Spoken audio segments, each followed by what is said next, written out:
बिस्मिल्लाहिर्रहमानिर्रहीम, अस्सलाम वालेकुम, हेलो एवरीवन। उम्मीद करता हूँ आप सब खैरियत से होंगे।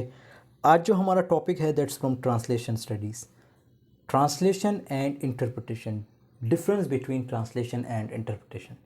हम एग्जांपल समेत इनको समझेंगे। सो टाइम वेस्ट के बगैर लेट्स गेट स्टार्टेड।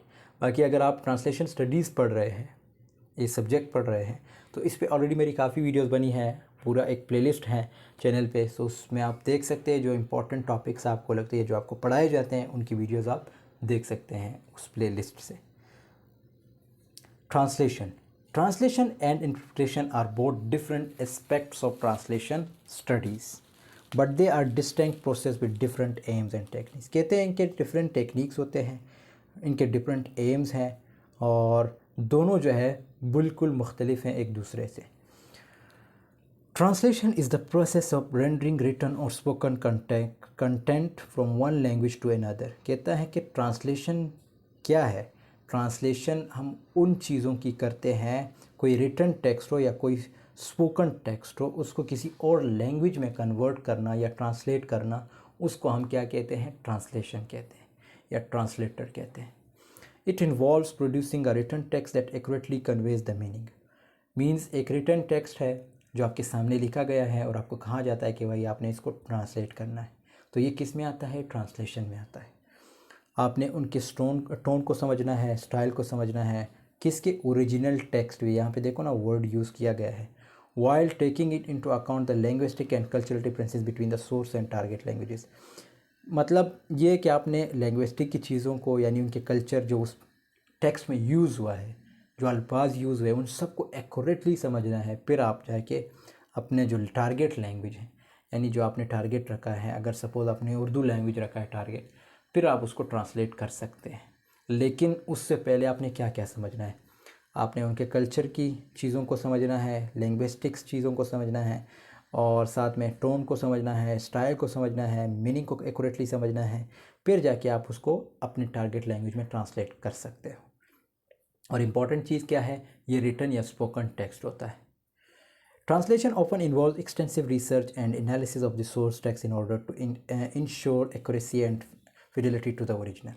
ये पॉइंट क्यों लिखा गया है? ये पॉइंट इसलिए लिखा गया है कि अगर आप उनका ट्रांसलेटर बनना है तो इसका ये मतलब नहीं कि आपने जस्ट अपनी लैंग्वेज को जो है वहाँ पे यूज़ करना है, मतलब अपने नॉलेज को यूज़ करना है। नो, कुछ ऐसी चीज़ें हैं, कोई भी परफेक्ट नहीं होता, कुछ ऐसी चीज़ें हैं फिर भी आपने उसको सर्च करना होता है डिफरेंट वेबसाइट से। कहता है कि यहाँ पे भी अगर आपने कोई जो ओरिजिनल टेक्स्ट है, अगर उसको ट्रांसलेट करना है, तो उसको भी आपने देखना है कि उसमें क्या क्या चीज़ें यूज़ हुई हैं, फिर जाके आप उस चीज़ को ट्रांसलेट कर सकते हैं। So it means becoming a translator is not an easy work, is not a cat spa जो है एक ईडियम है, कोई आसान काम नहीं है। अब इंटरप्रिटेशन क्या है? Interpretation, on the other hand, is the process of conveying spoken context from one language to another in real time। Interpretation क्या है? इंटरप्रिटेशन में हम सिर्फ स्पोकन चीज़ की बात करते हैं, मतलब स्पोकन चीज़ों की बात करते हैं, जो बोली जाती है उन चीज़ों को हम ट्रांसलेट करते हैं। रिटन की हम यहाँ पे बात नहीं करते। लेकिन यहाँ पे क्या था? यहाँ पे देखो ना, स्पोकन और रिटन दोनों की बात होती है ट्रांसलेशन में। ये चीज़ आप लोगों ने याद रखना। लेकिन इंटरप्रिटेशन में सिर्फ स्पोकन की बात होती है। From one language to another, एक लैंग्वेज से दूसरे लैंग्वेज में हम स्पोकन जो चीज़ें होती हैं उनको ट्रांसलेट करते हैं, उनको इंटरप्रेट करते हैं। बल्कि ट्रांसलेट वर्ड यूज़ करना गलत होगा, इंटरप्रिटेशन करते हैं। It involves listening to the original content and producing a spoken retention in the target language. अच्छा, ये आप लोगों ने अगर मैं आपको एग्जांपल दूँ, जो ये वज़ीर आज़म नहीं होते, जो प्राइम मिनिस्टर्स होते हैं, उनके साथ आप लोगों ने लोगों को देखा होगा, जब उनको लैंग्वेज नहीं आती तो, अब मैं कोई एग्जांपल लेता हूँ, सपोज़ यहाँ से या किसी और जगह से कोई बंदा जो है किसी मुल्क के सदर से मिलने जाता है, वज़ीर आज़म से मिलने जाता है। अब यहाँ किसी मुल्क का जो सदर होगा, मतलब हमारे मुल्क का अगर जो सदर है उसको इंग्लिश नहीं आती, तो जब इंग्लिश नहीं आती तो उसके साथ एक बंदा ज़रूर होता है जो उन चीज़ों को नोट करेगा। जब जब वो वहाँ जाएगा, जब उनका सदर, यानी जो दूसरे मुल्क का सदर होगा, जो वज़ीर आज़म होगा, वो जो चीज़ बोलेगा वो उन चीज़ों को नोट करेगा, उन चीज़ों को ट्रांसलेट करेगा। ठीक है, तो ये जो है इंटरप्रिटेशन में आता है, सॉरी ट्रांसलेट इंटरप्रिटेशन में आता है, उन चीज़ों को इंटरप्रेट करेगा। ठीक है, आई होप आपको यहाँ तक समझ आई होगी। लिसनिंग क्यों? क्योंकि यहाँ पे वर्ड लिसनिंग भी यूज़ है, वो उसको सुनेगा, जब सुनेगा तभी उसको वो इंटरप्रेट करेगा। To the original content and producing a spoken retention in the target language that accurately conveys the meaning, tone and style of the original. कहता है कि सबसे पहले जब वो सुनेगा और अच्छे गौर से सुनेगा, फिर उसके बाद जब उसने जो चीज़ें सुनी उसको एक्यूरेटली किस तरह इंटरप्रेट कर सकता है, उसके मीनिंग को समझ के, उसके टोन को समझ के और उसके स्टाइल को समझ के। किस चीज़ के ओरिजिनल वर्ड भी यूज़ हुआ है लास्ट में, मतलब जो ओरिजिनल टेक्स्ट होगा, जो ओरिजिनल अट्रेंसेस होंगे, अट्रेंसेस में लाइक जो स्पोकन चीज़ें होती है उसको कहा जाता है। Interpretation requires a high degree of fluency in both languages.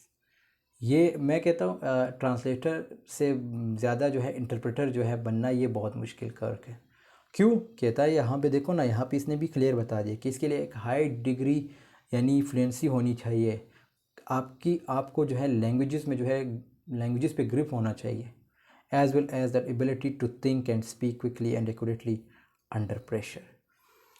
इतना आपको कॉन्फिडेंट होना चाहिए कि आप किसी जगह अपने आप को प्रेशराइज़ ना कर सके या आपको कोई प्रेशराइज़ ही ना करे। आपको क्विकली होना चाहिए, आपको क्विकली बोलना चाहिए, एक्यूरेटली बोलना चाहिए। ये नहीं कि आप तेज़ी से बोलते जा रहे हो और आपकी समझ किसी को ना आता। तो आपने इस तरह बोलना है कि आपकी समझ सबको आनी चाहिए, तभी आप कोई अच्छे इंटरप्रेटर बन सकते हो। और आपको जल्दी सोचना चाहिए, ये चीज़ें इंपॉर्टेंट है। अब इंटरप्रेटर और ट्रांसलेटर या इंटरप्रिटेशन ट्रांसलेशन, इन दोनों में फ़र्क आपको पता चल गया होगा। इंटरप्रिटेशन में क्या होता है, सिर्फ हम किसकी बात करते हैं, स्पोकन चीज़ों की बात करते हैं। ट्रांसलेशन में क्या होता है, उसमें हम रिटन और स्पोकन दोनों की बात करते हैं।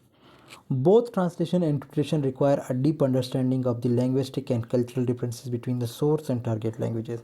कहता है कि अगर चाहे वो इंटरप्रिटेशन हो या ट्रांसलेशन हो, दोनों के लिए बड़ी नॉलेज चाहिए होती है, as well as strong communication skills. आपके कम्युनिकेशन स्किल्स स्ट्रॉन्ग होने चाहिए and the ability to adept to different context and audiences. और आपके पास इतनी काबिलियत होनी चाहिए कि आप डिफरेंट कंटेक्स्ट या इन चीज़ों को जो है आसानी से समझ सकें।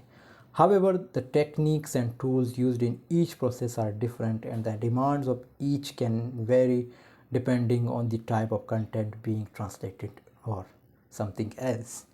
मतलब ये डिपेंड करता है कि आपने, या ये डिपेंड करता है कि आपसे किस चीज़ की ट्रांसलेशन या इंटरप्रिटेशन करवाई जाती है।